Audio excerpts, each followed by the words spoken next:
మీడియాపై దాడి చేసిన పోలీసులను వెంటనే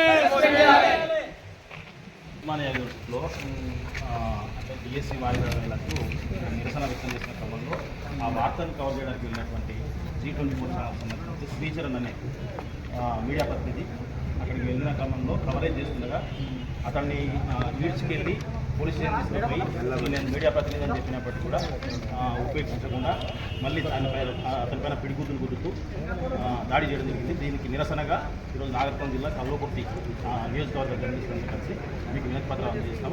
ఈ వినతిని ప్రభుత్వానికి అందజేస్తాం కోరుకుంటాను. సంతకంగా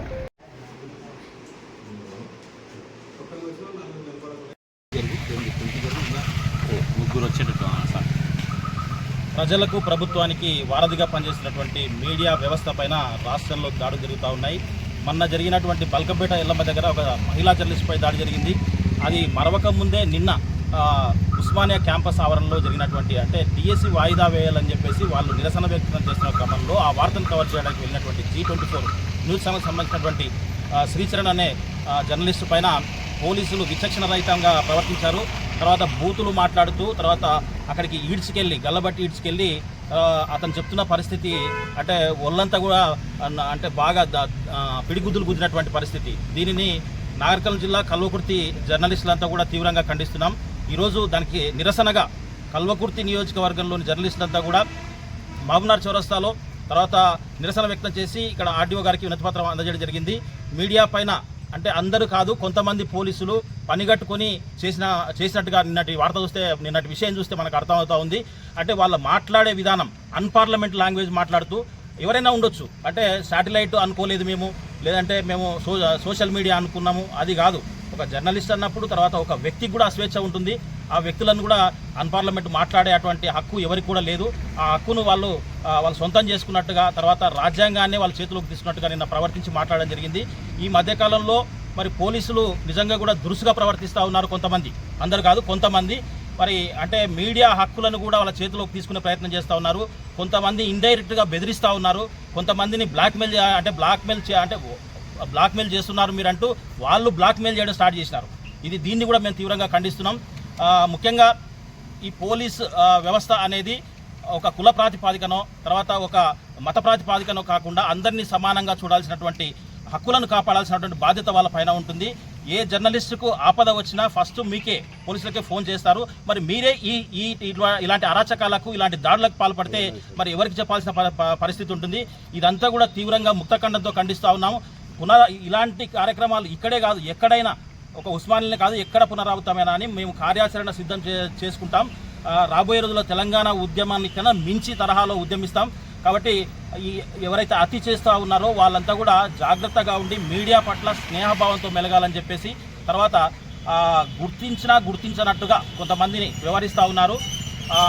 కావాలని ఉద్దేశపూర్వకంగా ఇప్పుడు దొరికిండు వీడు అన్నట్టుగా ప్రవర్తిస్తూ ఉన్నారు.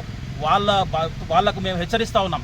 మా మీడియా ప్రతినిధుల తరఫున హెచ్చరిస్తూ ఉన్నాం. రాబోయే రోజుల్లో ఇలాంటి పునరావృతం అయితే తీవ్రమైనటువంటి తర్వాత ప్రతిఘటిస్తామని చెప్పేసి ఈ మీడియా ముఖంగా తెలుపుతున్నాం.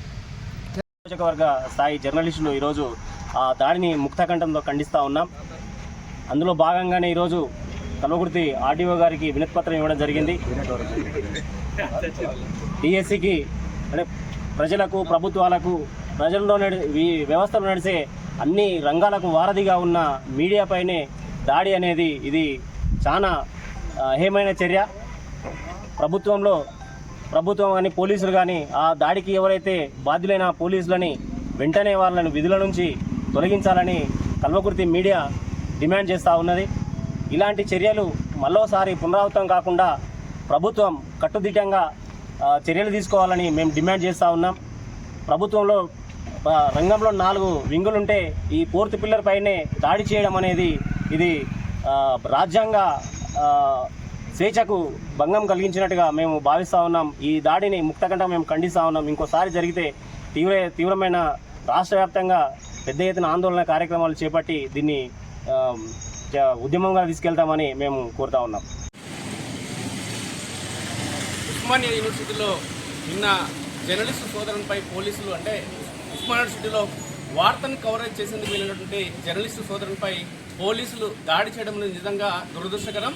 ఇలాంటి సంఘటనలు మరోసారి పునరావృతం కాకుండా ఉండాలంటే జర్నలిస్టు సోదరులందరూ కూడా సంఘాలు అదేవిధంగా ప్రాంతాలు అనే తేడా లేకుండా ప్రతి ఒక్కరు కూడా స్పందించి ఇలాంటి సంఘటనలు మరోసారి పునరావృతం కాకుండా ఆ ధర్నాలు కానీ ఆందోళన కార్యక్రమాలు చేయాల్సిన బాధ్యత ప్రతి ఒక్క జర్నలిస్టు సోదరునిపైనే ఉంది. ఈరోజు కల్వకుర్తి నియోజకవర్గ కేంద్రంలో జర్నలిస్టు సోదరులందరూ కూడా కలిసి ఈరోజు ఆర్డీఓ గారికి వినతిపత్రం కావచ్చు, అదేవిధంగా పోలీస్ స్టేషన్లో కూడా వినతిపత్రం ఇవ్వడం అనేది నిజంగా చాలా సంతోషదగ్గ విషయం, హర్షించదగ్గ విషయం. ఎందుకంటే జర్నలిస్టు సోదరులు అంతా ఏకత్వం ఉందనేది ఇది ఒక నిదర్శనంగా చెప్పుకోవచ్చు. ఎక్కడ కూడా జర్నలిస్టు సోదరులపైన దాడులు జరిగితే కల్వకుర్తి నియోజకవర్గ కేంద్రంగా ఖచ్చితంగా మేము స్పందిస్తాం. ఇక్కడ మా పెద్దలందరూ కూడా మా సోదరులందరూ కూడా స్పందించడం అనేది నిజంగా చాలా సంతోషకరం.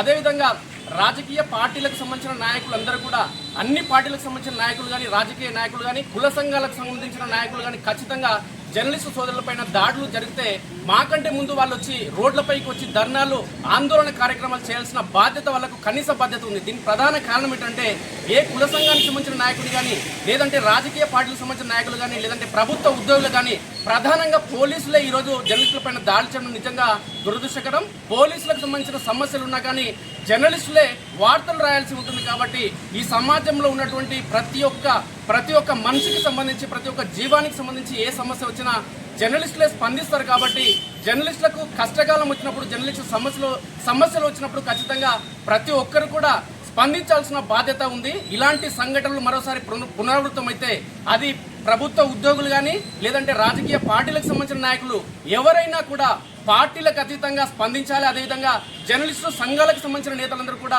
జాతీయ స్థాయిలో రాష్ట్ర స్థాయిలో కానీ జిల్లా స్థాయిలో మండల స్థాయిలో గ్రామీణ స్థాయిలో కూడా ప్రతి ఒక్కరు స్పందించాల్సిన బాధ్యత ప్రతి ఒక్కరు ఉంది. కాబట్టి ప్రతి ఒక్కరు కూడా స్పందించాల్సిన బాధ్యత. భవిష్యత్తులో కూడా ఇలాంటి సంఘటనలు ఎప్పుడు చోటు చేసుకున్న కల్వకుర్తి జర్నలిస్టు సోదరులు అందరూ కూడా ముందుంటారు ఇలాంటి కార్యక్రమాలు అనేది తెలియజేస్తున్నాం.